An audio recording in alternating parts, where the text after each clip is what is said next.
For several years, I've wanted to make a wood-fired oven, and this summer I finally got a chance to. I chose to narrate this project because when I was doing research for the oven, I found a wealth of information, and I didn't exactly know which direction to take. I truly am a beginner at all of this, and for the most part I don't know what I'm doing. I'm putting this out there so that people can learn from my mistakes and end up with something that works even better. I began by making a 3-inch concrete slab for everything to rest on. I'm not going into detail here because there are plenty of great videos out there on how to do this.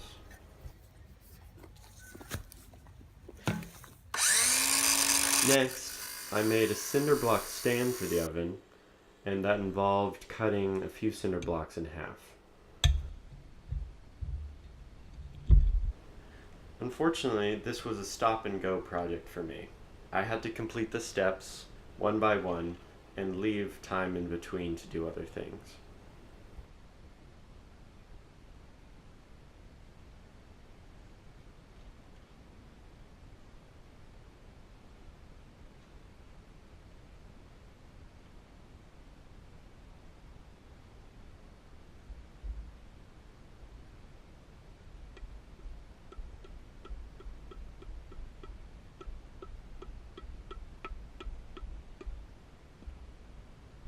Again, there are plenty of videos out there on how to make a solid cinder block base for something. This is only my first or second attempt doing it.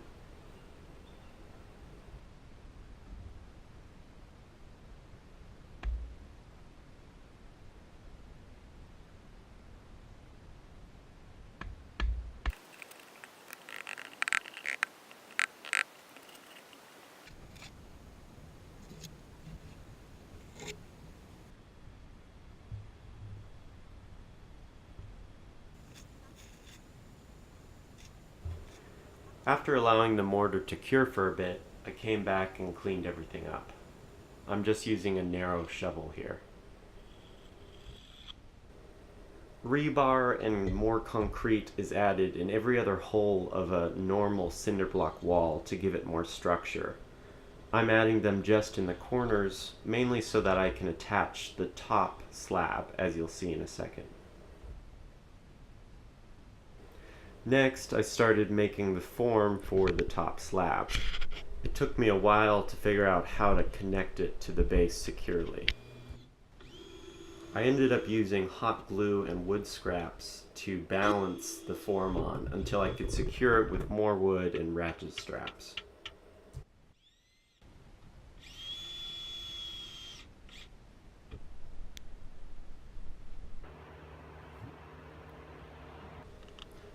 I used a close wire mesh to fill up the other holes in the cinder blocks so that I didn't use too much concrete for the top slab.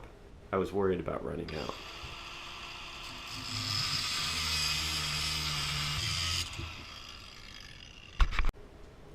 I used rebar and scrap metal fencing to add strength to the top slab.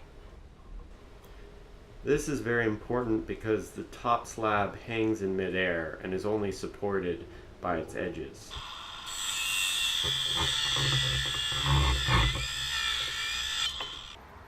I just barely had enough on hand. I used a straight 2x4 to make sure that the slab was level, and I let that cure.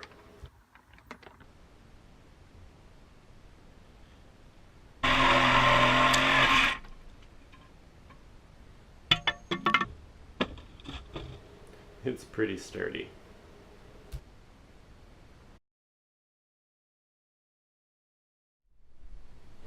Now that the base was built, I could move on to building the oven itself. This is a form for the bottom layer of insulation that goes under the oven. I'm drilling holes here to give that insulation layer something to grab onto. One form of insulation for the oven that people talk about using is a mixture of perlite and Portland cement. The cement adds structure while the perlite is non-combustible. I chose this method over the ceramic boards that places such as Formo Bravo, the pizza oven materials supplier sells, because it seems to be more cost effective, but it is a lot more work. While that layer set, I could work on the form for the oven itself. I chose to make a vault oven, one that has a half circle tube like inside, as opposed to the popular Pompeii style hemisphere oven, because I wanted to use this oven for more than just pizza. I want to make bread in it, and a square footprint makes more sense for that. In addition, a vault oven is far easier to make because it requires less cutting of the fire bricks. I could take the mold off the first layer of insulation. It worked pretty well.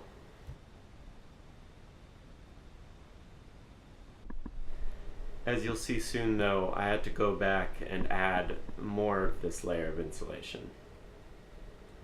And I laid out the first layer of fire bricks just to see what it looked like.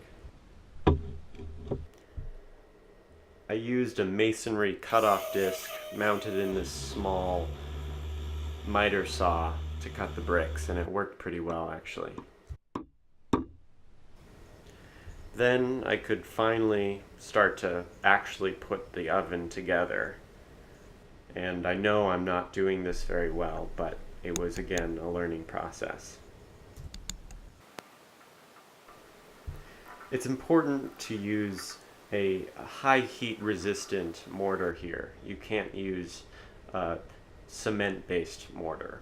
I used Heat Stop, which is about $54 per 50-pound bag, and I used 2 bags. If you're interested in the pricing of all the materials for this project, I've made a spreadsheet in the link below.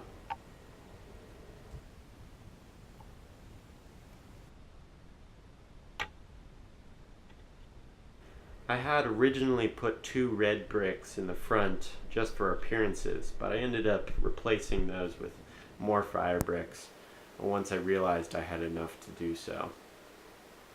And here you can see me starting to make the arch. It worked pretty well actually. I had to use quite a lot of mortar in between these bricks as the gaps are large on an arch. And I could remove the form. It got a little stuck.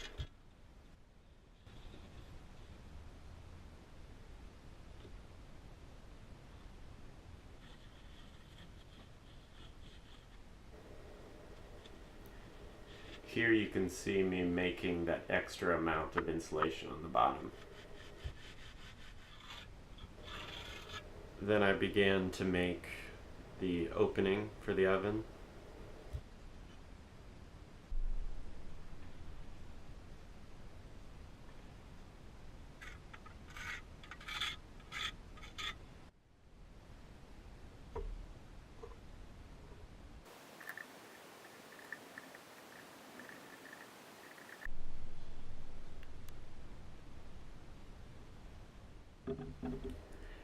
As this was an oven I wanted to make bread and other things in as well, I wanted to add a door to it.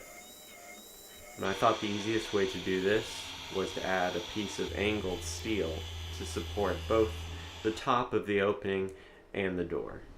You'll see what I'm talking about in a moment.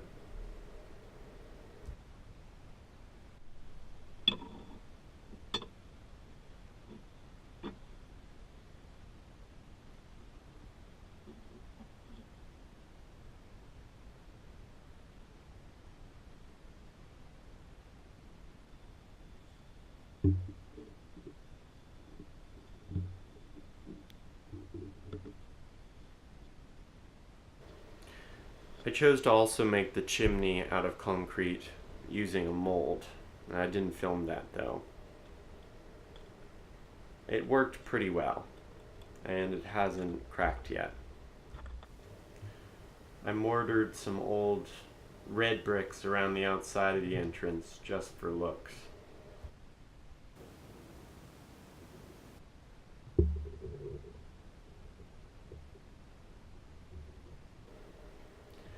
For the top layer of insulation, I went for both a ceramic blanket and a layer of the perlite and cement mixture.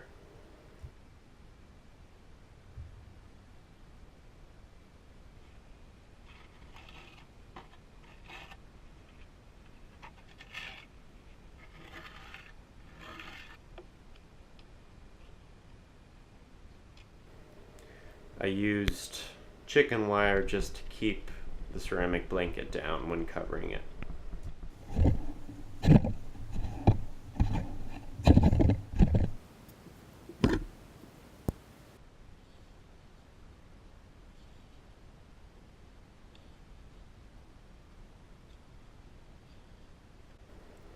The perlite insulation is very crumbly. It's hard to work with. So I tried to make a mold that would hold everything in, and this sort of worked.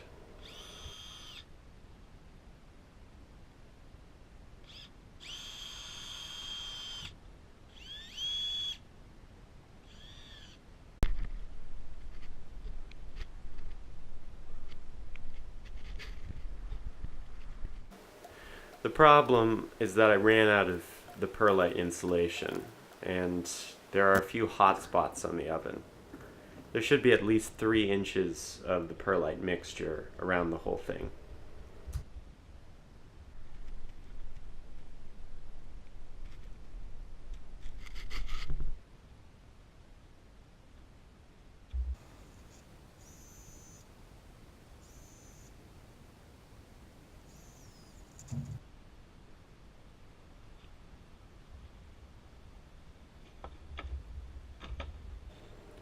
I shaped the perlite concrete a bit, and then I could stucco the whole oven. I used leftover cement mortar to do this step, instead of a real stucco mixture, and it worked okay. I don't think there's a whole lot of difference between the two.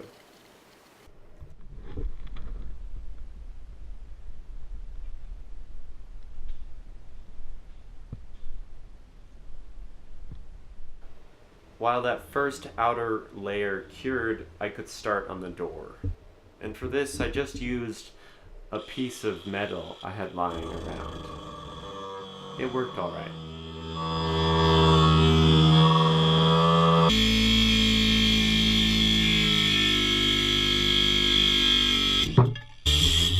I think that it's the cover to an old stove, and it's cast iron, so it's relatively easy to drill through.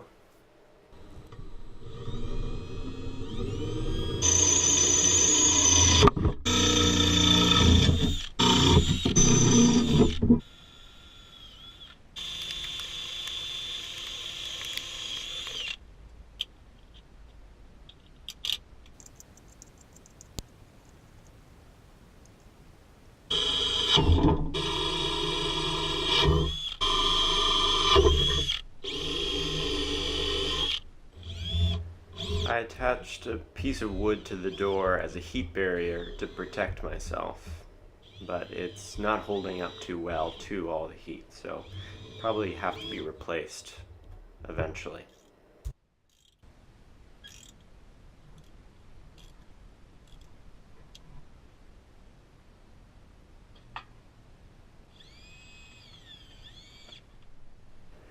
And I could start on the last layer of stucco, which I decided to color a nice brown.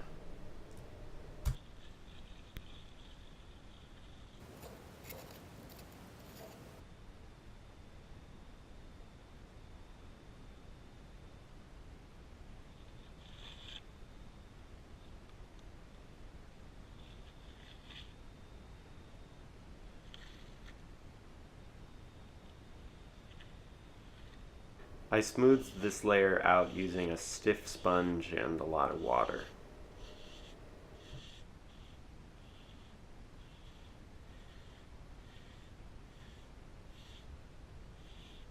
I applied a waterproofing liquid that supposedly lets out water as the cement cures, in addition to keeping out water from rain and other things like that. But I probably should have let this layer dry longer before I lit up the oven. And here's the first fire in it.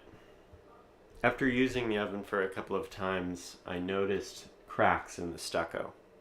I think this is just from the stucco layer continuing to dry and shrinking while doing this, so I'm not too worried.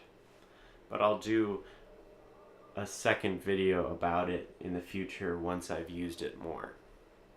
The oven certainly gets above 700 degrees Fahrenheit, which is pretty good for my uses. I'm hoping to get it even higher in the future.